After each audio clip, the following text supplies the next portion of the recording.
Hey everyone, welcome to my channel Sheenam Kataria. Well, आप लोगों को मेरी इकोनॉमिक्स की सीरीज़ जो हमने शुरू करी थी, आप लोगों की बहुत ज़्यादा डिमांड थी एक्चुअली लॉ ऑफ कॉन्ट्रैक्ट की सीरीज़ शुरू करने के लिए, तो मैंने इकोनॉमिक्स की सीरीज़ को वहीं पर स्टॉप कर दिया। एंड आई थॉट कि हमें लॉ ऑफ कॉन्ट्रैक्ट की सीरीज़ को ही कंटिन्यू करना चाहिए, शुरू करना चाहिए। ठीक है, तो लॉ ऑफ टॉट्स की सीरीज़ वेल आप लोगों को मेरी बहुत पसंद आई है, काफ़ी जमकर उसमें कमेंट्स, लाइक्स और शेयर्स आए हैं। इवन मेरी टॉप वीडियोस में भी लॉ ऑफ टॉट्स की सीरीज़ ही है, तो आप लोगों को अगर वो भी देखनी है तो उसका लिंक मैं इधर, उसकी पूरी प्लेलिस्ट का लिंक मैं इधर आई बटन पे और या फिर नीचे डिस्क्रिप्शन बॉक्स में मैं भी दोनों जगह पर डाल दूँ। ठीक है, तो आप लोग उसे भी जाकर देख सकते हैं। और फिलहाल के लिए हम शुरू करने वाले हैं लॉ ऑफ कॉन्ट्रैक्ट की सीरीज़ को। आई होप आप लोगों को ये भी बहुत ज़्यादा पसंद आए, और अगर आपको पसंद आती है then do like, share and subscribe and do comment and let me know कि आपको क्या डाउट्स हैं या क्या क्वेरीज हैं वगैरह। ठीक है, तो चलिए शुरू करते हैं हम अपने लॉ ऑफ कॉन्ट्रैक्ट को। So let's get into the video. तो law of contract basically Indian contract act 1872 के बारे में ही बात करता है, मतलब टोटली इसके बारे में ही हम बात करेंगे इसमें। तो ये जो law of Indian contract act 1872 है, ये बेसिकली इंग्लिश कॉन्ट्रैक्ट एक्ट से ही इंस्पायर्ड है, और ये 1 सितंबर 1872 को लागू हुआ। अच्छा, इसमें बहुत सारे सेक्शंस बनाए गए, जैसे और डिफरेंट सेक्शंस ना डिफरेंट चीज़ों के बारे में बात करते हैं, जैसे कि 1 से लेकर 75 तक जनरल प्रोविजंस के बारे में बात होती है, 76 से 123 तक सेल्स ऑफ गुड्स के बारे में बात होती है, 124 से 147 तक इंडेमनिटी एंड गारंटी के बारे में बात होती है, 148 से लेकर 181 तक बेलमेंट एंड प्लेज के बारे में बात होती है, 182 से लेकर 238 तक एजेंसी के बारे में बात होती है, एंड इवन 239 से लेकर 266 तक पार्टनरशिप के बारे में भी बात होती है। अब ये सारा कॉन्ट्रैक्ट कहाँ पर बनता है, ये सारी चीज़ें तो यहाँ पर बात होती है, लेकिन 1872 के कॉन्ट्रैक्ट एक्ट में ये सारे टॉपिक्स रखे गए।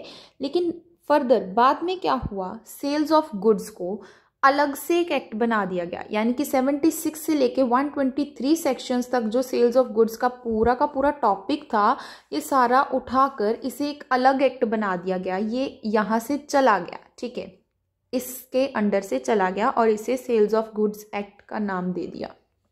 ठीक है जी, तो इसे अलग कर दिया गया। इसी तरीके से पार्टनरशिप के बारे में जो सेक्शंस में बात हो रही है, पूरा का पूरा उठाकर इसे भी एक अलग एक्ट बना दिया गया। ठीक है, तो यानी कि हमारे पास बच गए सिर्फ general provisions, indemnity and guarantee, bailment and pledge, agency. और लॉ ऑफ कॉन्ट्रैक्ट की सीरीज में हम बेसिकली इन्हीं चीज़ों के बारे में बात करेंगे। एंड आई नो कि अब इसमें से काफ़ी सारी टर्म्स ऐसी हैं जो आप लोगों को मे भी समझ ना आई हो कि क्या होता है, और मे बी आपने कुछ टर्म्स पहली बार भी सुनी हो। लेकिन हम जैसे जैसे अपनी सीरीज़ में आगे आगे बढ़ते जाएंगे, उन टर्म्स पे पहुंचेंगे, तो आप लोगों को उन चीज़ के बारे में भी पूरा डिटेल में बात करेंगे। लेकिन अभी के लिए ये जस्ट इसकी इंट्रोडक्शन है। आई होप अभी तक आपको क्लियर हो गया होगा। अच्छा, ये जो कॉन्ट्रैक्ट मैं बार बार बोल रही हूँ, ये कॉन्ट्रैक्ट होता क्या है इसके बारे में बात करते हैं। एक छोटी सी सिंपल सी एग्जाम्पल लेते हैं। चलिए, मैं और आप, हम दोनों की ही एग्जाम्पल लेते हैं।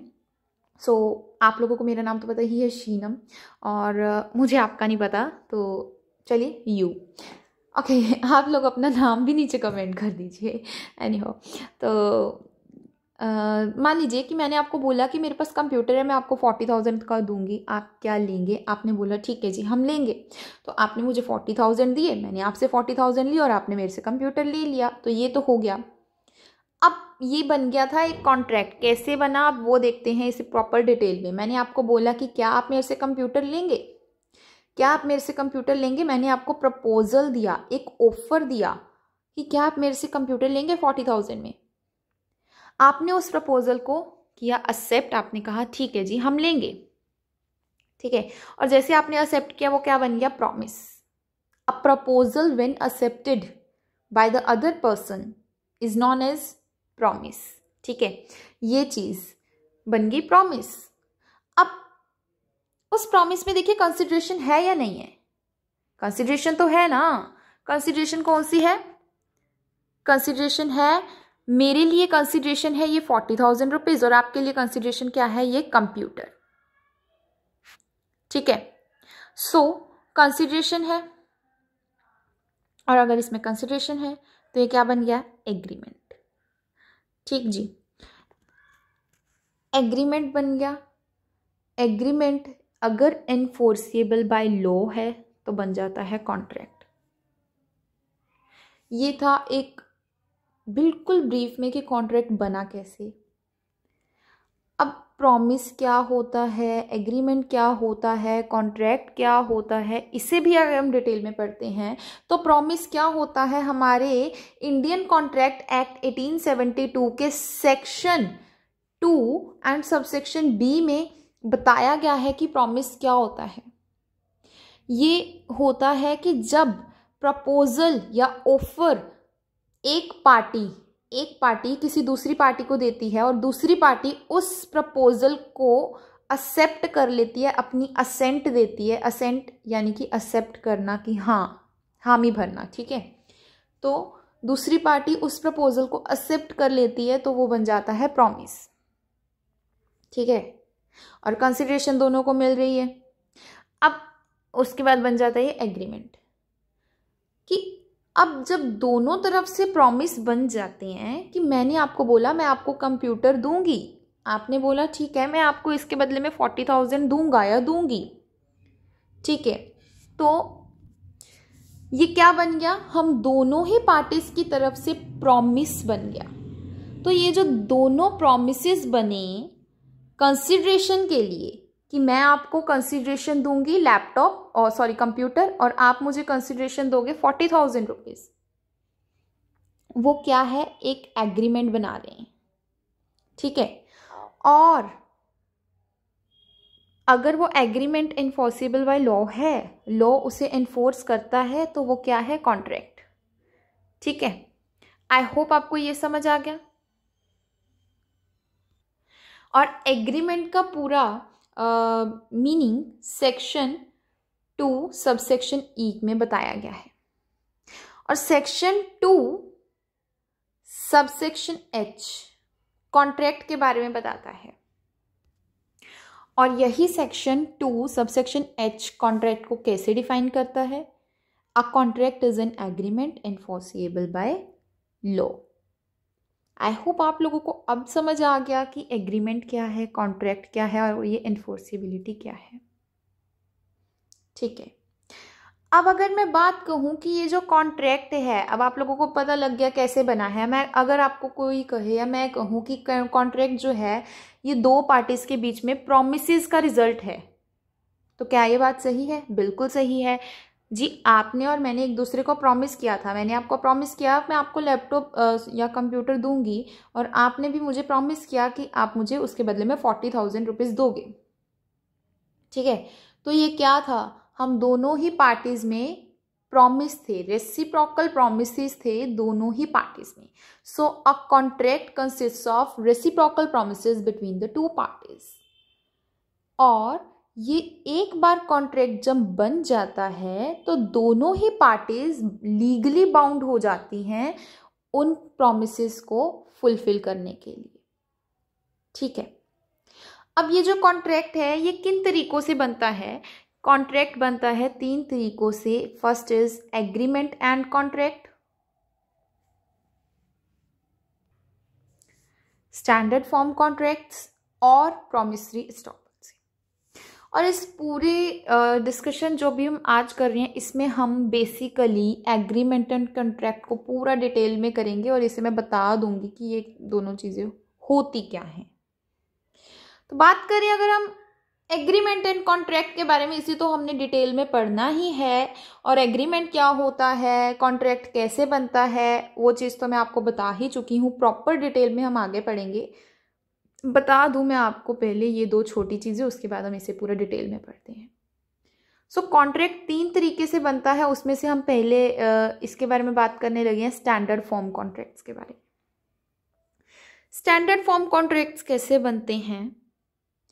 देखिए, कुछ इंस्टीट्यूशंस ऐसे होते हैं, कुछ इस्टेब्लिशमेंट्स ऐसे होते हैं जो कि बहुत बड़े बड़े होते हैं, ठीक है। जैसे कि रेलवेज़, जैसे कि बहुत बड़े बड़े बैंक्स हो गए, या बहुत बड़ी बड़ी कंपनीज़ हो गई, इंश्योरेंस कंपनीज़ हो गई, लाइक LIC कंपनीज़ हो गई, ठीक है जी।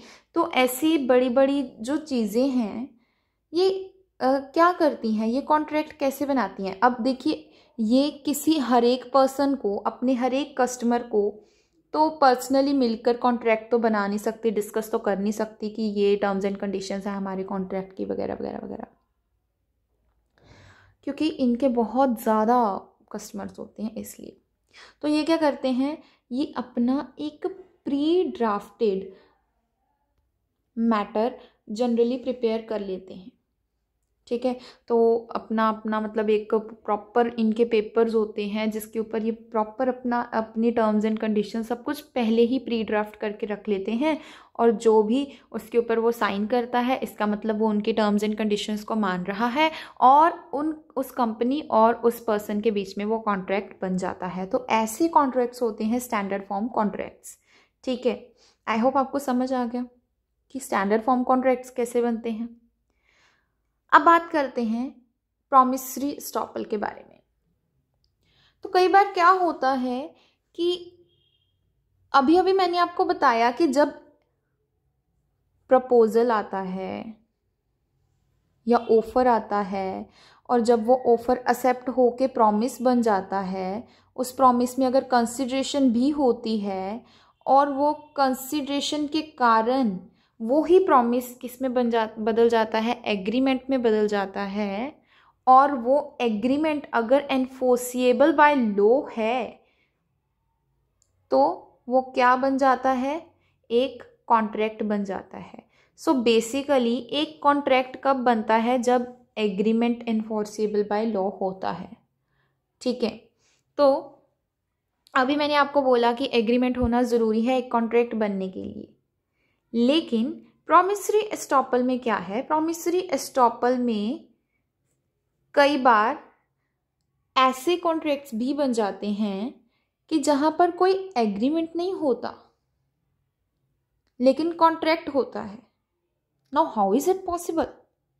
ऐसा कब होता है, मान लीजिए कि आप किसी दुकान पर सूट खरीदने के लिए गए, अपना कोई ड्रेस खरीदने के लिए गए, और उस दुकानदार ने भी आपको बोला कि आइए मेरे से आके लीजिए, यदि आपको पसंद नहीं आता है तो आप इसे चेंज करवा सकते हैं या आप इसे रिटर्न कर सकते हैं। अभी यहाँ पर क्या है, वो अपने ही वर्ड्स में फंस चुका है दुकानदार। अब अगर आप वहाँ से बाय करके उसे वापस आके रिटर्न भी कर देते हैं तो उसे रिटर्न करना ही पड़ेगा, उसे वो वापस लेना ही पड़ेगा, या उसे वो चेंज करना ही पड़ेगा पीस। क्यों? क्योंकि वो अपने ही वर्ड्स में फंस गया है, उसने एक प्रॉमिस खुद ब खुद बना लिया है। तो बिना एग्रीमेंट के सीधा ही यहाँ पर क्या बन रहा है, कॉन्ट्रैक्ट बन रहा है। तो that is kind of promissory estoppel, और ऐसे भी कॉन्ट्रैक्ट बन जाते हैं, ठीक है। तो ये 3 तरीके हैं। अब इन 2 तरीकों के बारे में तो मैंने डिटेल में आपको बता दिया कि स्टैंडर्ड फॉर्म कॉन्ट्रैक्ट्स क्या है, प्रॉमिसरी एस्टॉपल क्या है। अब हम बात करेंगे एग्रीमेंट एंड कॉन्ट्रैक्ट के बारे में प्रॉपर डिटेल में अपने नेक्स्ट लेक्चर में। सो बिकॉज आई थिंक ये लेक्चर काफ़ी लंबा हो रहा है, इसलिए सो नेक्स्ट लेक्चर कल अपलोड हो जाएगा। फिलहाल के लिए आप यहाँ तक पढ़िए। आई होप आप लोगों को आज का लेक्चर समझ आ गया होगा। And please guys do like, share and subscribe, and do let me know whatever queries you are having in the comment section below. And thank you so much for watching. Bye bye.